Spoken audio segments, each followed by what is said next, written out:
मेरे प्यारे दोस्तों, आप सभी को नमस्कार। और आज हम बात करने जा रहे हैं कि क्या कारण रही थी कि मैं 2022 का जो सीजीएल था वो मैं फर्स्ट अटेम्प्ट में क्लियर नहीं कर पाया। कहीं ना कहीं मैं कुछ मिस्टेक्स कर रहा था जो मैं यहाँ लेकर के आया हूँ और आप लोगों को ये मिस्टेक्स अवॉइड करने हैं। 2024 का जो भी लोग तैयारी कर रहे हो, चाहे सीजीएल हो, सीएचएसएल हो या किसी भी एग्जाम, आप लोगों को इन सारी चीज़ों को फॉलो करना है और इसको अवॉइड करना है, ठीक है। और हाँ, अगर चैनल पर नए हो तो चैनल को लाइक शेयर और सब्सक्राइब कर दो, ठीक है। चलो स्टार्ट करते हैं। जो सबसे बड़ा चीज़ था मेरा जर्नी में वो था मेरा कोई फिक्स टाइम नहीं था। नो डेडिकेटेड फिक्स टाइम, जिसके कारण क्या हो रहा था, कभी किसी दिन में 2 घंटा, किसी दिन 12 घंटा, किसी दिन नहीं पढ़ता था। तो कहीं ना कहीं ये एक बहुत मेजर फैक्टर रहा है कि मेरा कंसिस्टेंसी नहीं होने के कारण कहीं ना कहीं मेरा प्रिपरेशन बहुत ज़्यादा इफेक्ट हुआ था। दूसरा चीज़ था वो था सिलेबस। मेरा सिलेबस जो था वो ऑलमोस्ट 50 to 60% कंप्लीट हुआ था और इतना ही कंप्लीट होने पर मैं ज़्यादा से ज़्यादा मॉक वगैरह लगा रहा था। तो जिसके कारण क्या हो रहा था, जो चीज़ मैं सक रहा हूँ उसको हर बार कर पा रहा था और जो चीज़ मैं नहीं सकता हूँ वो किसी भी मॉक में नहीं कर पा रहा था। तो ये एक बहुत बड़ा मेजर फैक्टर रहा है कि सिलेबस सबसे पहले आप लोगों को कंप्लीट करना है। एटलीस्ट 80 to 90% सिलेबस आप लोगों का कंप्लीट होना चाहिए, ठीक है, कम से कम 80%। फिर आप ज़्यादा से ज़्यादा मॉक लगाइए। उसके बाद हाँ, ये एक और बड़ा प्रॉब्लम था, जो रीडिंग ओनली 2 सब्जेक्ट और 2 topic which I find interesting. ये बहुत बच्चों के साथ होता है कि आप वही पढ़ना चाहते हो जो आपको पढ़ के अच्छा लगता है। मान के चलो मैथ्स में आप अच्छे हो, आप सिर्फ मैथ्स पढ़ रहे हो, जी को इग्नोर कर दिए, इंग्लिश इग्नोर करके रखे हो। कल क्या होगा, मैथ्स में अगर 50 में 50 भी आ रहे हैं आपका, तो क्या होगा, जीके में कम नंबर आएगा और सिलेक्शन से बाहर हो जाओगे। ये चीज़ आप लोगों को नहीं करना है। मैं पहला गो में जीके बहुत ज़्यादा इग्नोर किया था, आप लोगों को ऐसा नहीं करना है। फिर हाँ, वही जीके को वेरी लेस टाइम, जीके को मैंने बहुत कम टाइम दिया था, जिसके कारण जीके में मेरा बहुत कम नंबर था फर्स्ट अटेम्प्ट में। तो कहीं ना कहीं वो एक फैक्टर रहा है, ठीक है, सिलेक्शन नहीं होने में। हाँ, और एक चीज़, मल्टीपल सोर्सेस। मैं क्या करता था, जब फर्स्ट मैं यूट्यूब से तैयारी स्टार्ट किया तो मुझे मैथ्स में आकर देखा ये 5 टीचर पढ़ा रहे हैं, पाँचों से पढ़ रहा हूँ, किसका पढ़ के अच्छा लग रहा है उससे भी मतलब नहीं। हाँ, ये भी पढ़ लो, ये भी पढ़ा रहे हैं, ये भी पढ़ लो, ये भी पढ़ लो, ये भी पढ़ लो। सेम गोज विथ इंग्लिश, कोई टॉपर बोल रहा है नीतू सिंह, कोई बोल रहा है निमिषा बंसल, कोई बोल रहा है रानी मैम, सबका देखे जा रहा हूँ। तो ये चीज़ें आप लोगों को नहीं करना है। जब आपका जर्नी में फर्स्ट स्टार्ट कर रहे हो, किसी भी एक टीचर, 4 टीचर, 5 टीचर जितने भी है, सबसे एक एक बार एक एक 2 लेक्चर देख लो और कोई एक टीचर फिक्स कर लो कि हाँ, अब तो मुझे इनसे ही पढ़ना है, इनसे ही कंटिन्यू करना है और यही मेरे गुरु हैं, इनसे ही जो है सो है। इस टाइप से आपको टीचर फिक्स कर लेना है। सेम गोज विद बुक्स भी जो है उसको फिक्स कर लेना है कि हाँ, यही किताब तो यही किताब फाइनल। अब उसी को बार बार पढ़ना है, 4 बार, 5 बार, 10 बार पढ़ो, उसी को पढ़ो। ऐसा नहीं कि पहले 365 पढ़ लिया, एसपीडी का मैगजीन पढ़ लिया, ये पढ़ लिया, वो पढ़ लिया, लूसेंट पढ़ लिया, फिर से ये पढ़मार। ऐसा नहीं, 25 टीचर को नहीं, एक टीचर जो आपको बेस्ट लगे उनको ही आप फॉलो करो, ठीक है। हाँ, mock without proper analysis and silly mistakes. मॉक्स जब मैं लगाता था तो मैं सोचता था कि अरे लोग एक ही मॉक लगाते हैं, मैं 4-5 मॉक लगा देता हूँ, एक ही दिन 2 मॉक 3 मॉक लगा रहा हूँ, लेकिन एनालिसिस मैं नहीं करता था। तो जब मॉक लगा रहे हो, एनालिसिस नहीं कर रहे हो, तो आपको काउंट हो रहा है कि हाँ, इतना ज़्यादा मॉक लगा दियो, लेकिन एनालिसिस तो नहीं कर रहे हो आप। तो इसीलिए ये एक बड़ा प्रॉब्लम रहा था कि एनालिसिस सबसे इंपॉर्टेंट है, जो मैं अवॉइड किया था फर्स्ट अटेम्प्ट में। आप लोगों को मॉक एनालिसिस अवॉइड नहीं करना है। और हाँ, मैं सिली मिस्टेक्स वगैरह नोट डाउन नहीं करता था फर्स्ट टाइम। तो आप लोग को सिली मिस्टेक्स जो भी हो रहे हैं उसको नोट डाउन करना है, बड़े कॉपी में लिखना है कि मैं यही चीज़ मिस्टेक कर रहा हूँ, which is correct, which is not correct, इसमें मिस्टेक कर दे रहा हूँ, प्लस माइनस में मिस्टेक कर रहा हूँ। तो ये सब चीज़ें आपको नोट कर लेना है, ठीक है। उसके बाद रहा था PYQ इग्नोर। मतलब देखो, मैं जर्नी में प्रिपरेशन भी उतना पूर्ण हुआ नहीं था, तो मैं PYQ वगैरह मतलब उतना फोकस नहीं करता था। हाँ, जो पढ़ लिया हो गया, टॉपिक क्लियर, उस टाइप का वो नहीं करना है आप लोग को। जो प्रीवियस ईयर क्वेश्चन है, चाहे किरण हो, पिनाकल हो या फिर कोई भी सोर्स किसी टीचर का हो, आप लोग ले लीजिए। प्रीवियस ईयर आप लोग करेंगे जब सिलेबस आपका लगभग 60-70 इस रेंज में कंप्लीट होने लगा, अब आप प्रीवियस ईयर करेंगे। Previous year is the key, come से कम 2018 से 2023 तक।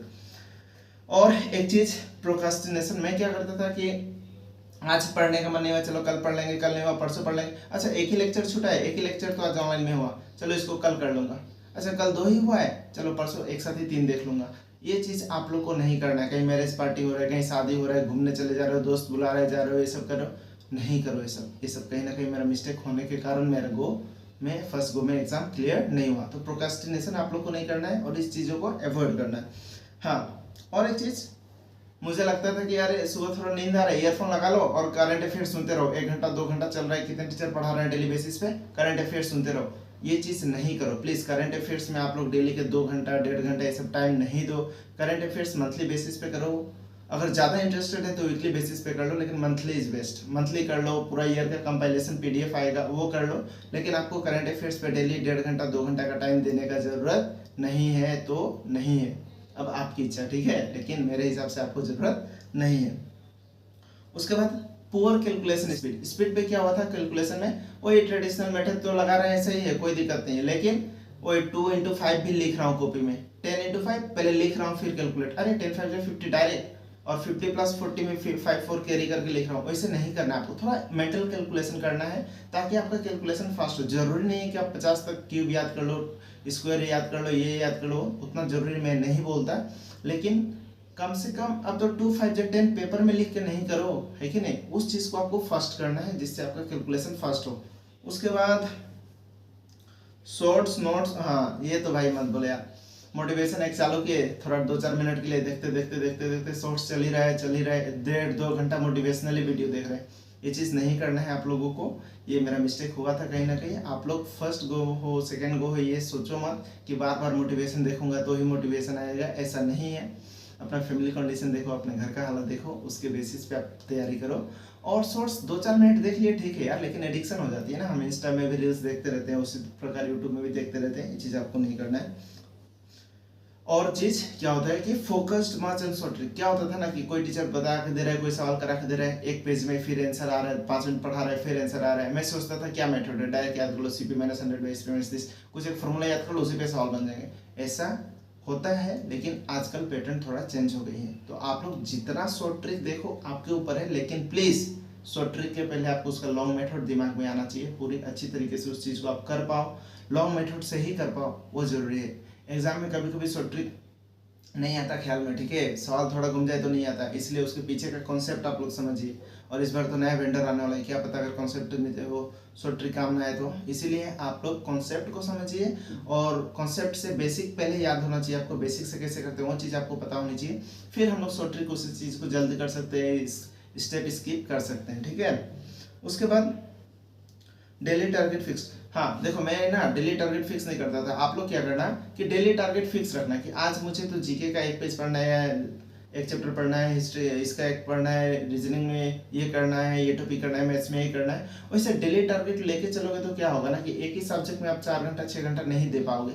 आपको पहले से दिमाग में रहेगा नहीं यार मुझे तो जीके का भी ये पढ़ना है, मैथ्स का भी ये पढ़ना है, रीजनिंग का भी ये पढ़ना है। तो उस टाइप से आप लोग डेली टारगेट दोगे तो आप लोगों को सिलेबस जल्दी और सिस्टमेटिक वे में कंप्लीट होने में बहुत हेल्प होगा, और हर एक सेक्शन हर एक टॉपिक आप पढ़ के जा रहे होगे।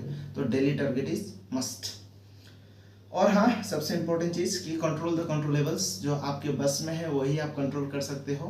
तो क्या होगा, मैं पास करूंगा, मैं इंस्पेक्टर बनूंगा, नहीं बनूंगा, इंस्पेक्टर बन जाऊंगा तो वाह वैसा दिखूंगा, वैसा होगा, ये होगा, ये सब नहीं सोचना है। मैं भी इंस्पेक्टर बन के आ रहा हूँ, यूनिफॉर्म लगाया हूँ, दिस दैट, ये सब नहीं सोचना है। सोचना ये है कि पहले मुझे सिलेक्शन लेना है, ठीक है।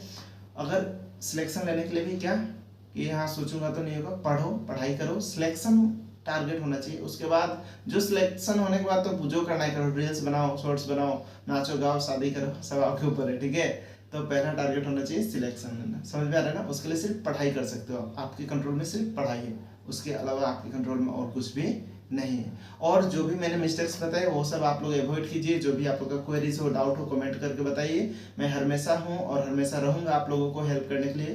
एकदम जो भी डाउट हो पूछो बस, ठीक है, मैं हूँ। और आजकल थोड़ा वीडियो कम आ रही है क्योंकि थोड़ा वर्कलोड ज़्यादा है, और मैं भी अभी रूम वगैरह शिफ्ट कर रहा हूँ। एक बार हो जाए तो हम लोग करते हैं, ठीक है।